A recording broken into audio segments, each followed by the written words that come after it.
तो दोस्तों मैं आप लोगों के सामने लेकर आया हूं डेली इंग्लिश का एक सीरीज। आप अगर घर में होते हैं तो अपने परिवार के सदस्यों के साथ कुछ आम बोलचाल वाले इंग्लिश का जरूर प्रयोग करते हैं, या आपके माँ बाप या रिश्तेदार भी ऐसे बात बात पे कुछ वाक्यों का प्रयोग करते हैं जो डेली सुनने को मिलता है, या फिर अगर आप मोबाइल में भी किसी से बात कर रहे हो तो ऐसे वाक्यों का प्रयोग होगा।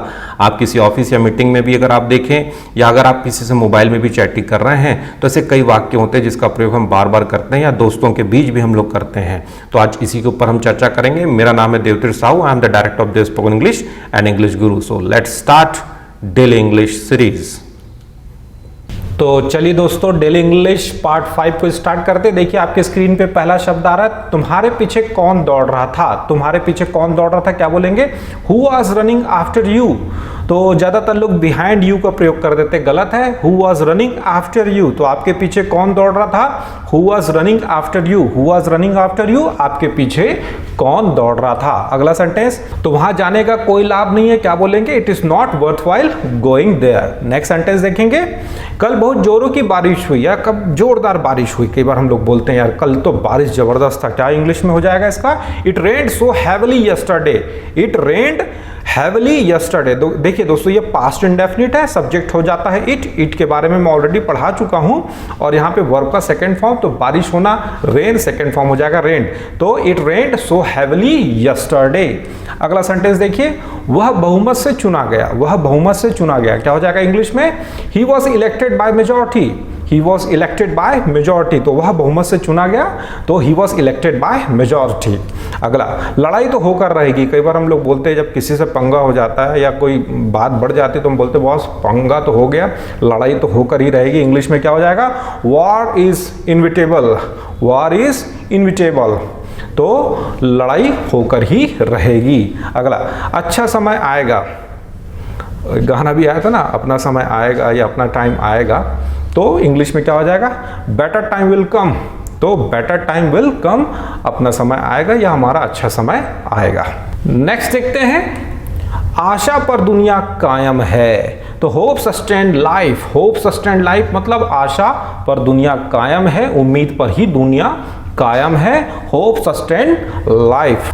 अगला सेंटेंस देखेंगे, मैं आपसे एक निश्चित तिथि पे मिलूंगा। I will meet you on a certain date। तो मैं आपसे एक निश्चित तिथि पे मिलूंगा। I will meet on a certain date। तो निश्चित यानी होता है certain, certain यानी निश्चित। तो मैं आपसे निश्चित तिथि पे मिलूंगा। I will meet on a certain date। अगला सेंटेंस देखेंगे, उसे पैसों से मतलब नहीं है। He has no desire for money। He has no desire with money। उसे पैसों से मतलब नहीं है, मतलब वो पैसे के पीछे नहीं भागता है, तो he has no desire with money। अगला सेंटेंस देखिए, अपनी आस्तीन मोड़ लो। तो क्या हो जाएगा? Fold your sleeves. तो फोल्ड योर स्लीव्स मतलब अपनी आस्तीन मोड़ लो। चलिए अगला देखिए, क्या आप दूसरा पेन लेना पसंद करेंगे? तो would you like to buy another pen. तो क्या आप दूसरा पेन लेना पसंद करेंगे, क्या बोलेंगे? Would you like to buy another pen. तो would you like to buy another pen मतलब क्या आप दूसरा पेन लेना पसंद करेंगे। अगला सेंटेंस, दूसरों की त्रुटियां मत खोजो। Don't pick holes in others pocket. ये भी एक अच्छा सेंटेंस है, बहुत यूज होता है, हम लोग बोलते हैं, और बड़ा डिफरेंट टाइप से इसको हम बोला करते हैं। जैसा हिंदी वैसा इंग्लिश नहीं है। तो क्या होगा? Don't pick holes in other pocket मतलब दूसरे की त्रुटियां मत खोजो। अगला देखिए, इश्तिहार बांटे गए। The hand bills were distributed, passive voice है। The hand bill were distributed मतलब इश्तिहार बांटे गए। इश्तिहार बांटे गए, the hand bill were distributed. इश्तिहार बांटे गए, the hand bills were distributed. अगला देखिए सेंटेंस, रेल का डिब्बा खचाखच भरा हुआ था। The railway compartment was packed to suffocation. Suffocation मतलब बिल्कुल सांस लेने की भी जगह ना हो, सफोकेशन कहलाता है। तो क्या बोलेंगे? The railway compartment was packed to suffocation मतलब रेल का डब्बा खचाखच भरा हुआ था। बिजली से छेड़खानी मत करो। Do not tamper with electricity. Do not tamper with electricity मतलब बिजली से छेड़खानी मत करो। Do not tamper with electricity मतलब बिजली से छेड़खानी मत करो। अगला सेंटेंस देखिए, गाय रंभा रही है। इंग्लिश में क्या बोलेंगे? The cow is bellowing. Bellowing यानी रंभाना होता है, बेलो, बेलो यानी रंभाना। द काउ इज बेलोइंग, गाय रंभा रही है। अगला देखिए, मुझे इस पते पर पत्र भेजना। क्या हो जाएगा? Write me on this address. तो write me on this address मतलब मुझे इस पते पर खत लिखना या पत्र लिखना। तो write me on this address. अगला देखिए, यह बात मन में रखना, किसी को बताना नहीं। तो कई बार हम लोग बोलते हैं कि यार ये बड़ा मतलब कॉन्फिडेंशियल है, किसी के साथ शेयर मत करना। इंग्लिश में क्या बोलेंगे? Keep it to yourself, do not pass it on. तो keep it to yourself, do not pass it on मतलब बात को अपने तक रखना, किसी के साथ शेयर मत करना। मेरी सारी आशाएं मिट्टी में मिल गई, क्या बोलेंगे? All my hope ended in smoke मतलब मेरी सारी आशाएं मिट्टी में मिल गई। अगला देखेंगे, अगला चुनाव कब है? When will the next election come off?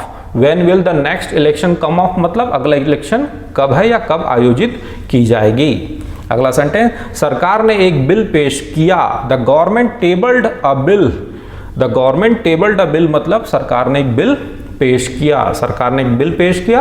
The government tabled a bill.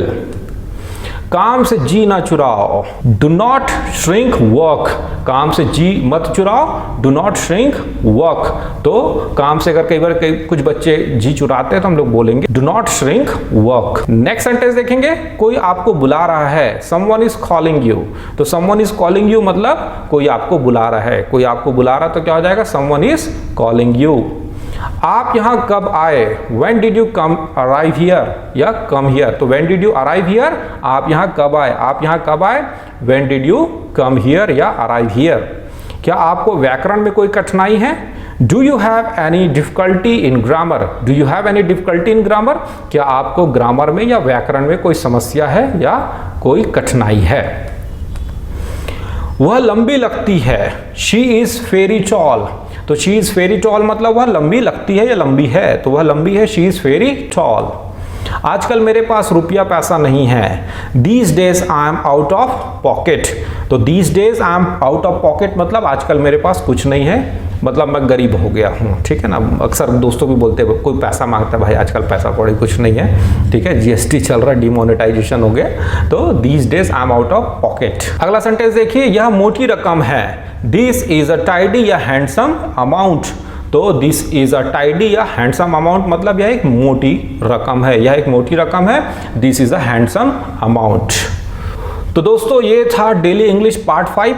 Hope so कुछ अच्छे सेंटेंसेस मैं आपके पास लेकर आया। ये मैं चाहूँगा कि इस वीडियो को आप 2 से 3 बार देखिए। जितने बार आप देखेंगे उतना आपका इंग्लिश इंप्रूव होगा। केवल एक बार देख लेने से काम नहीं चलेगा। और मैं चाहूँगा कि मेरे सारे पुराने वीडियोस भी आप बार बार देखिए, क्योंकि इंग्लिश में रिविजन इज डिवीजन है। बार बार रिवाइज करेंगे तो आपको फायदा होगा। और अगर ये वीडियो पसंद आ रहा हो तो लोगों के साथ शेयर करना ना भूलें। Thank you for watching this video. Have a great day.